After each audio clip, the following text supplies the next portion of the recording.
Welcome to Saints Happy Hour podcast. We never skip a drink day. Budrich wants to know how the doctor's doing. That ended. Now grab a drink and enjoy the show. Oh! Hi, everybody. Welcome to another edition of Saints Happy Hour podcast. Find us wherever you get your podcast. Go to patreon.com/Saints Happy Hour. Check us out. Support the show. I got Kevin with me. All right, Kevin, we're going to recap day 3 of the Saints draft and their UDFA picks. But before we get to that, I have coffee. Keep vamping. I want to talk just a little bit about the Saints draft process in general, right? I have been catching some stuff on Twitter, but I don't care. You catching shit on Twitter for having opinions? I'm catching stunned. crap on Twitter. But I want your thoughts. I was extremely pleased that for the first time in a long time, the Saints, no trades. Right. They made all the picks. Most draft picks the Saints have made since 2015. And that to me, it was good. I liked it. No, that is honestly, that's the best thing coming out of this draft that you can say about the Saints is they didn't shoot themselves in the dick. Yeah. By trading up, trading future assets. Mm-hmm. And they used all their picks. 9. I mean, good. Mm-hmm. Like for a team with so many holes and needs, that's, you know, I'm still going to hope and wish for a trade down. That's just who I am. You know, it's like, why does the scorpion sting the frog on its back? It's in its nature. Why do I keep rooting for trade downs? It's in my nature. You know, and Mickey Loomis admitted, he was like, listen, we thought we had a couple. He was like, he's like, I know y'all don't want us to trade up, but we had a couple of trades in both directions.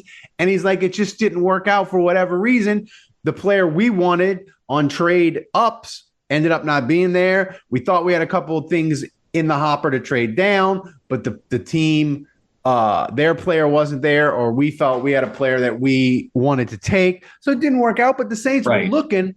The main thing for me, and we said this on the live stream, and then I want to get to the day 3 picks, which honestly, Kevin, I know there's a dude you love in day 3, and there was a dude that I absolutely love, but we'll get to all of them in a second. The thing that I was so pleased with is me and you said it on the live stream. Like, we admitted it wasn't that we didn't like the Kevin Banks pick.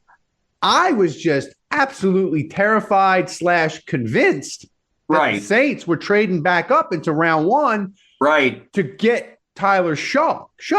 They didn't do it. Or Shedeur. So I was just convinced that was going to happen because that's how Mickey Loomis operates. And he was going to say to Kellen Moore, I'll get you your quarterback. We'll make sure it happens. And they just let it happen. They read the room and were like, hey, Shedeur's still there. Milroe's still there. Shough's still there. We're just going to hang out at 40 and we're going to get him. Could they have moved down a little bit? Maybe.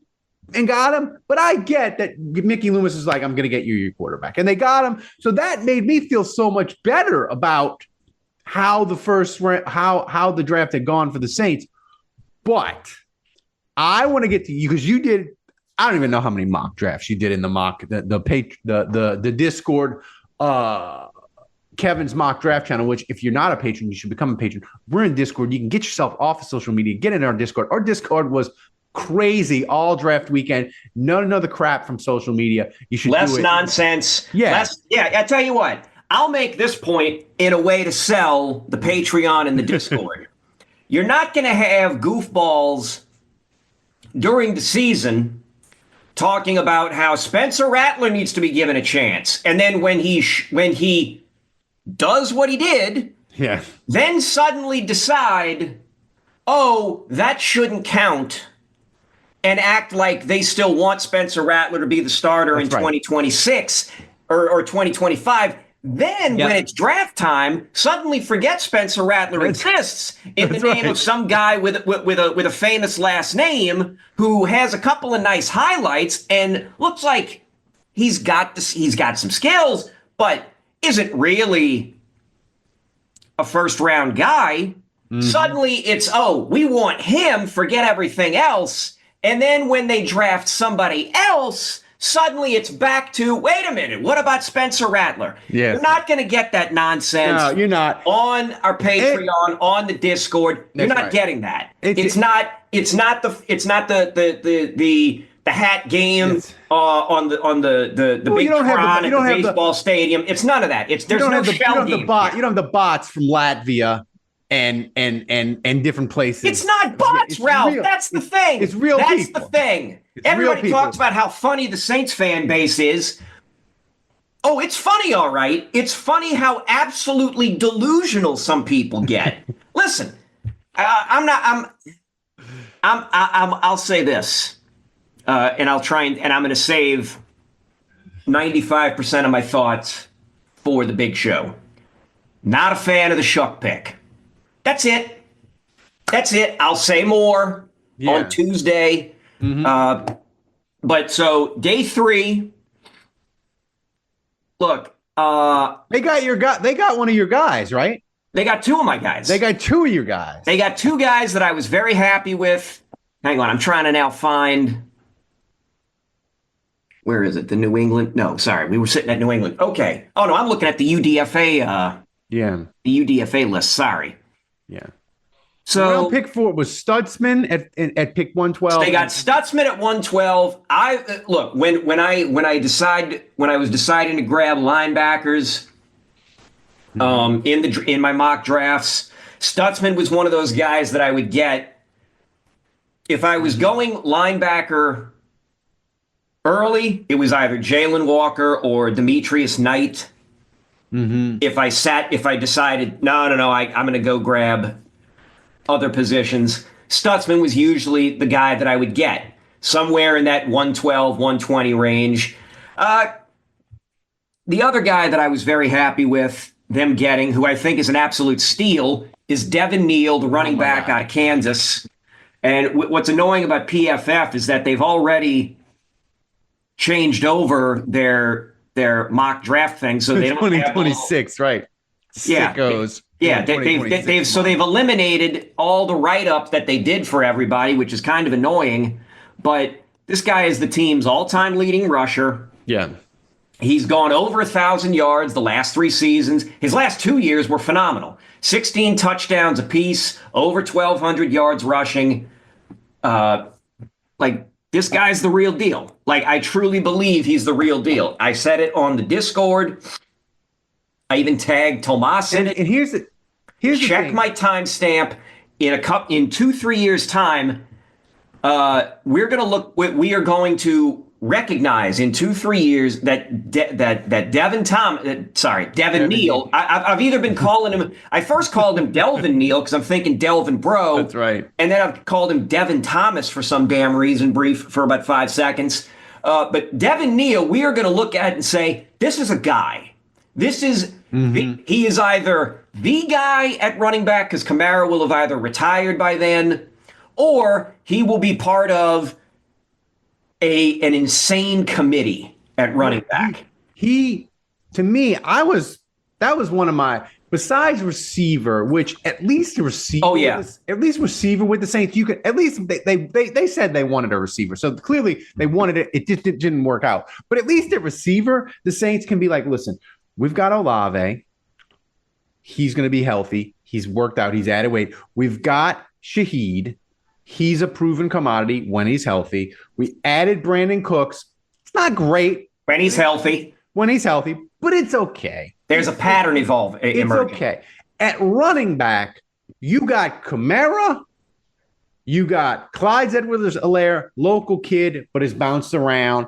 And you got Kendre Miller, who I'm the president of the Kendre Miller fan club, but I'm even tired of him because he's always hurt. He doesn't do what needs to be done to be a professional player, it looks like. So I was dying because I was like, this is an insanely deep running back class, and you got through round 4 and you didn't take one. And at round 6, I was like, if you don't take Devin Neal, if you do not because there was only 2 or 3 left. They had Martinez from University of Miami who didn't get picked. Yeah. But to me, surprised he fell far. Yeah. I'm also surprised he fell far. I know this would have drove you crazy, but when he was there, I was like, Saints, trade both of your sevens, go up and get Martinez, double dip at running back. But the thing, Devin Neal, he reminds me of a smaller version of an old Atlanta running back, Michael the Burner Turner.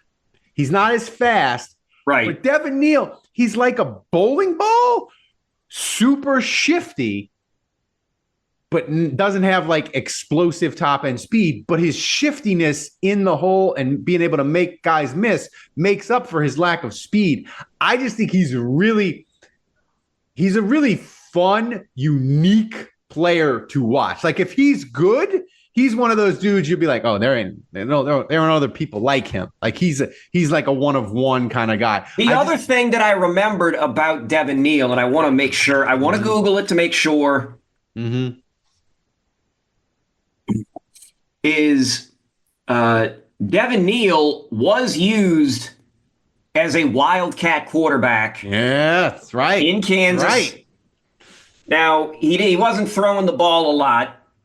It says they were using him primarily just for runs. But, look, the Saints were doing that shit with Taysom Hill. That's right. Like, Taysom wasn't throwing the ball a whole lot. That was part of the reason why I like Devin Neal so much, is there is that appeal where, okay, there's a familiarity where if Kellen Moore decides to if Taysom Hill comes back and Kellen Moore decides, hey, we're going to keep doing this, this thing with putting Taysom Hill back there and teasing him for throwing the ball, maybe you can do that with Devin Neal. Devin Neal's right. And all it takes, especially with a guy starting out, all it takes is like 4 or 5 passes that work. And look, work doesn't mean, oh, he's got to sling it down the field. All it means is, okay, maybe he throws something in the flat and it goes for a little bit, like an actual 5 yards or beyond. Maybe he throws for a first down. All it takes is 4 or 5 passes. Dude, it becomes a true wild card. Because wait a minute, you're telling me this running back can throw the ball to a target and get it there with a little bit with just enough zip on it, or he knows to throw it to a guy who can make a play. We have to account for that. That's it. And then next thing you know, boom, this guy's taking the ball from 4 yards back and running right up the gut. I don't think it takes 4 or 5. Over.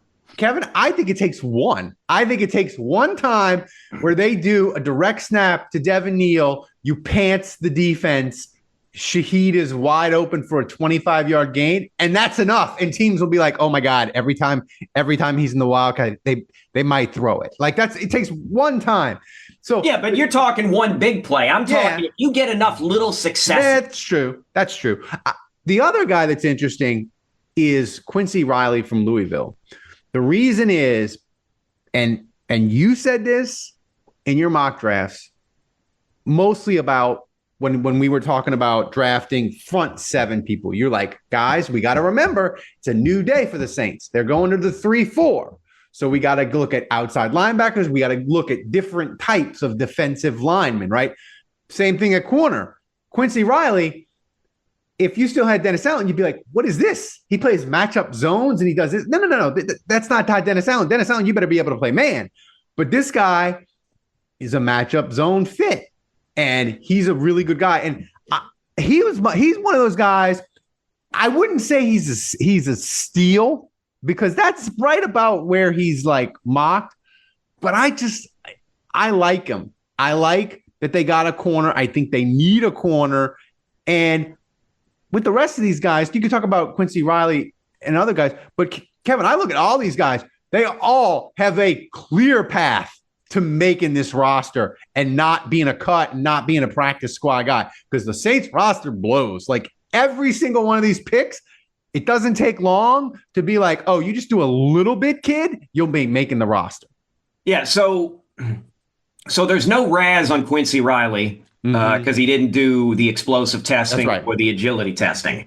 Composite speed is all yellow. It's good. Composite size is listed as okay. He didn't do the bench. His weight is listed in the gold. This is why I guess I was not as full on board, because when I saw the name Quincy Riley, I thought, I don't remember liking him too much. Why was that? Height. Yeah. That's red on the RAS chart.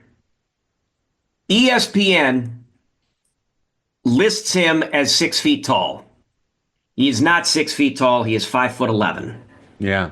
I get really annoyed when we can't get a consistent height. Like this is not Hinge. This is not Bumble.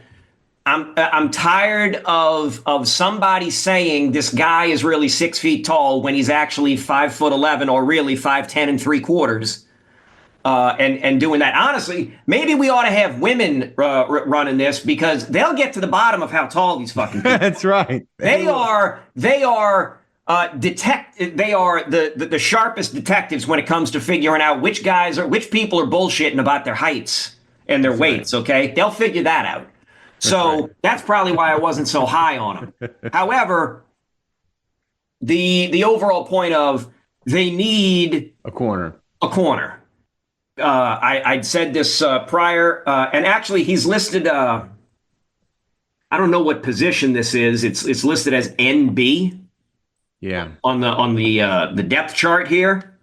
Him and Ugo Amadi, but when you got Alante, when your starters are Alante Taylor and then Kool-Aid McKinstry, who I'll keep saying it until the season starts, jury's still out on. Yeah. You got to get somebody in there. You got to throw somebody in there from the secondary. And I think, where was my?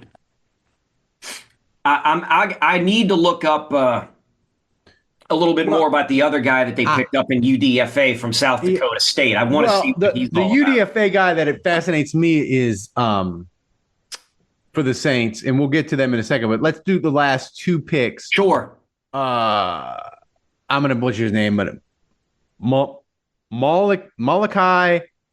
Matavea, the tight end from UCLA, 6'6". He's interesting. And tight end for the Saints is kind of a wasteland if you believe Foster Moreau is going to have a hard time getting back for week 1, which could be.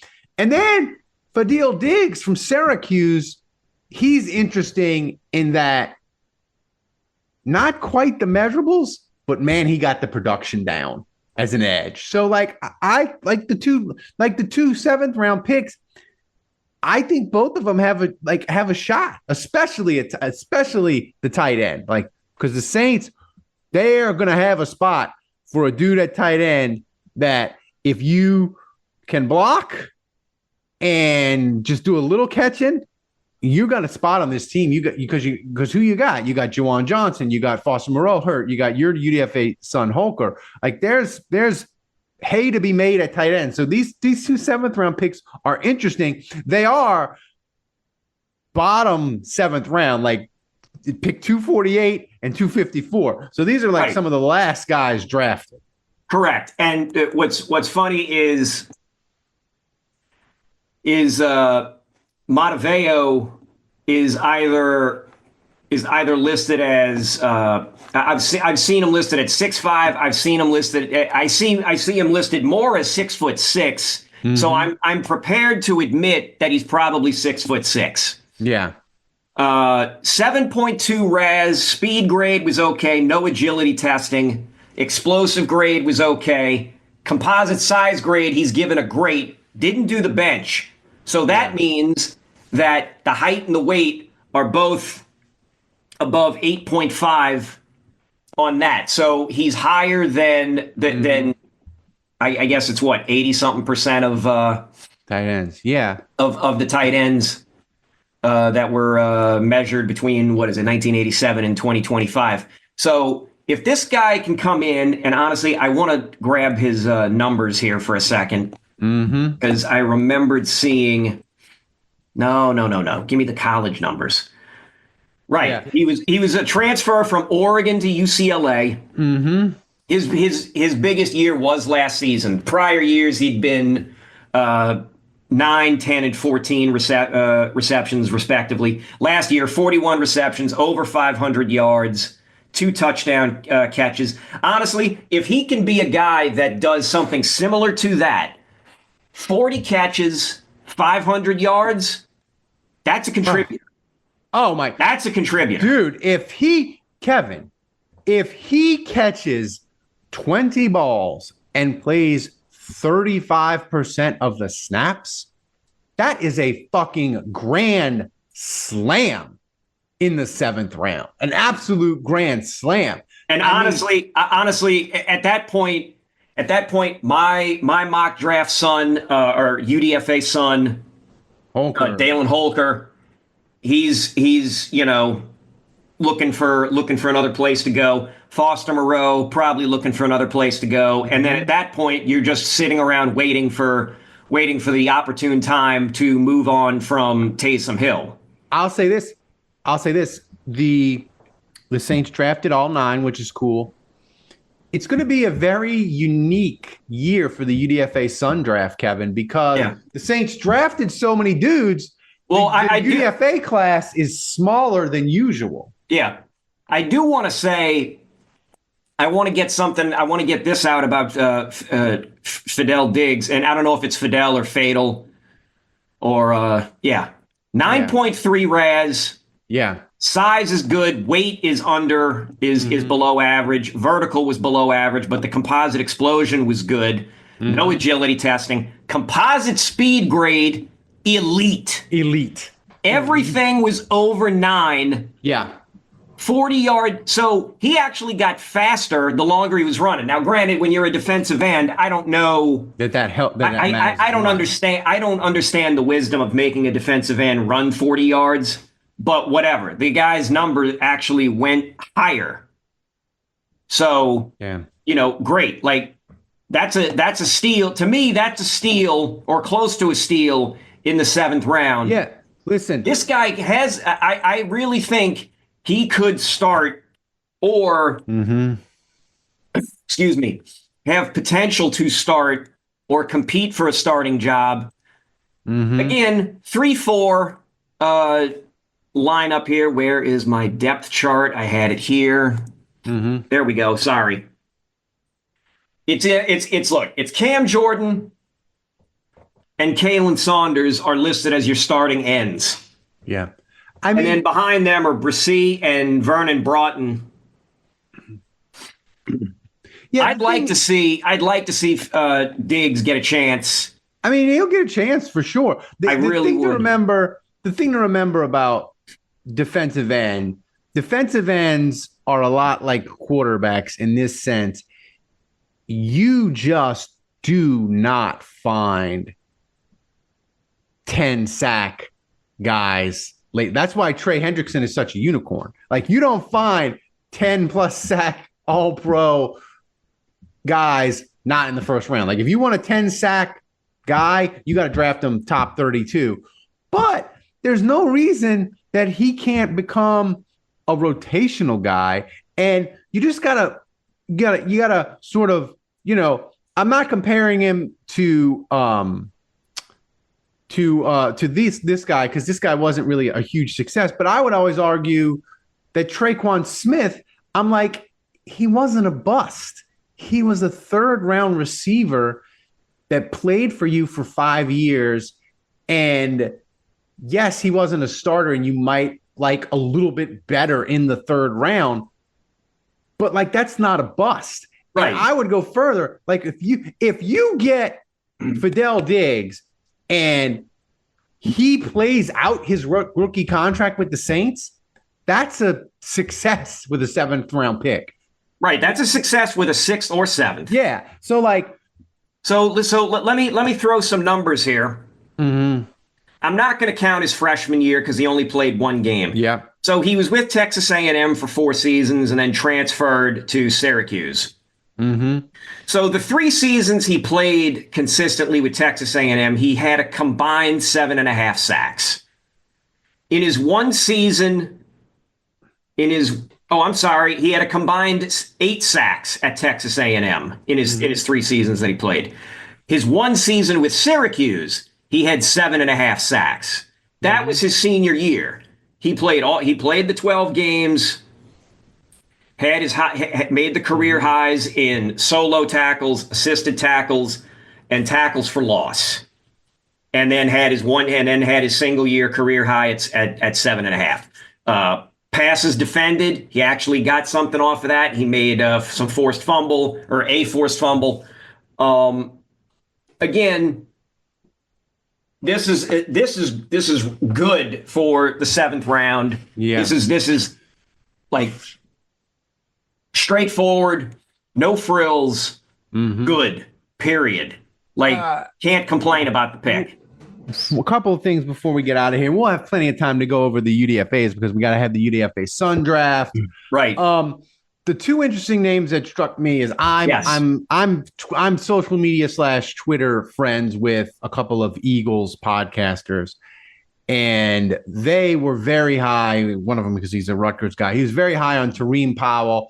He's a middle linebacker at Rutgers. He's hurt all the damn time, but he was a 3-year starter. He was a captain, 6'4", 239. He's still working his way back from health, because he hurried through rehab last summer because he wanted to play so bad for Rutgers for 1 more year. He's interesting. But the other guy that's interesting to me, and it'll be curious to see what happens at receiver with the Saints. Do they add a Keenan Allen? But Moochie Dixon, SMU. I know, Kevin. He's one of those tiny dudes. We wanted a guy with size. He's only 5'11", 183. He's tiny, but he ran a 4.38. And I'm just saying, if Shaheed isn't back or struggles with the knee, we don't know how that's going to be. Like, the Saints need a young burner dude receiver. Moochie Dixon, interesting UDFAs. But the UDFA class, I would say, Kevin, it's about 30% lighter, 35% lighter than it normally is, because the Saints drafted 9 dudes and you only got 90 slots, right? So, right.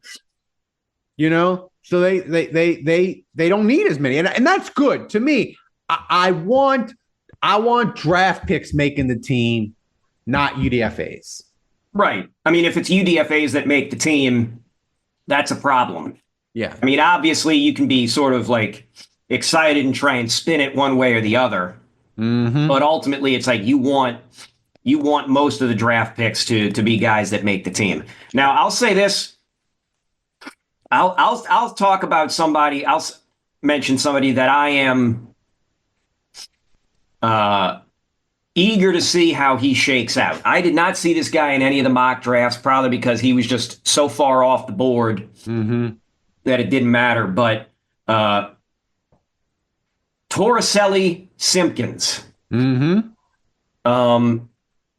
Raz 5.53. No agility testing. Yeah. But the reason his Raz is so terrible is because his composite speed grade is very poor. I mean, the drizzling shit's very poor. However, composite explosive, great. That's right. Composite size, great. So, and he's listed here. The Raz guy has him listed as a center. But he's listed, but on the UDFA, he's listed as a guard. Yeah. I've been screaming for the Saints to try and find a guard, somebody for depth. If this guy even makes the team, look, if he makes the team as a backup, I'm fine with that. Well, he's a guy too. He's a guy. Listen, he apparently had a ton of penalty flags, and he's a guy probably you could stash on your practice squad. Right? Yeah, everybody during training camp, I always have this argument. They're like, "Oh my God, you can't possibly cut him. He'll never get through waivers." And like 99% of the time, they cut him, and they always get through waivers, right? But the thing about him, and this is the thing, people are always like, why do NFL teams at the combine and different things, why do they care about the broad jump? What does that have to do with freaking football? But the thing about the broad jump is he broad jumped 9.2. If you can broad jump really well, it is a direct correlation to like power. It's that old Sean Payton thing, ass and mass, right? If you're a big giant dude and you can do a ridiculous broad jump, it means your lower body has crazy fucking strength. And Torricelli Simpkins, he's got it.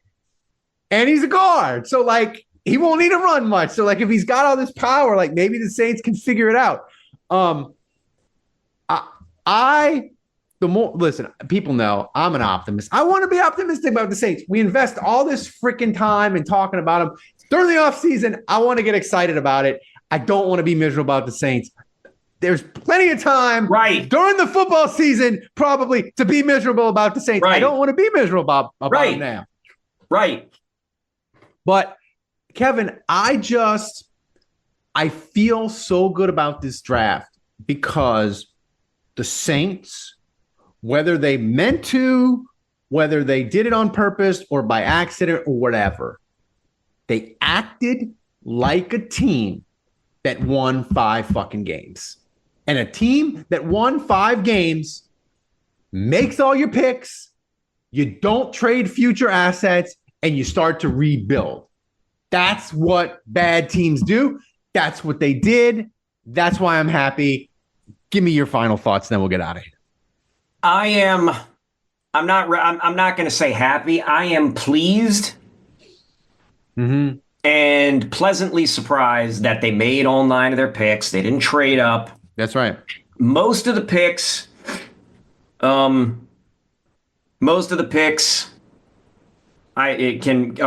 defensible.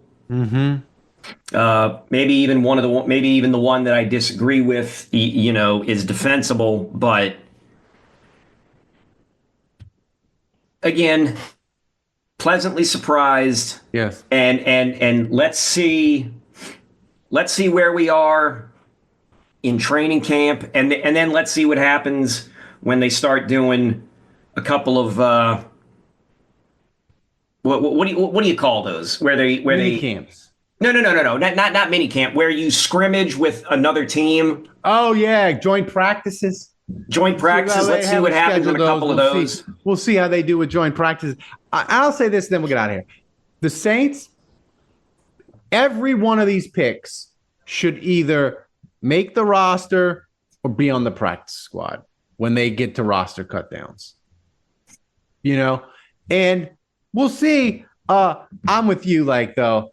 I'm really, really partial to the Devin Neal pick. I think in 2 years, I think by the end of this year, people are going to be like, why did he go in the 6th round? What were teams thinking? I love him, and we'll see. But guys, thanks for watching.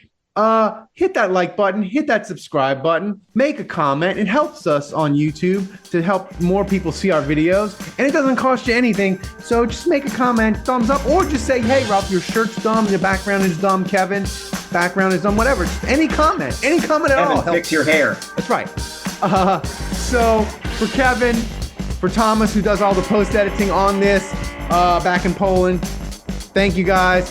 And until next time, the bar is closed.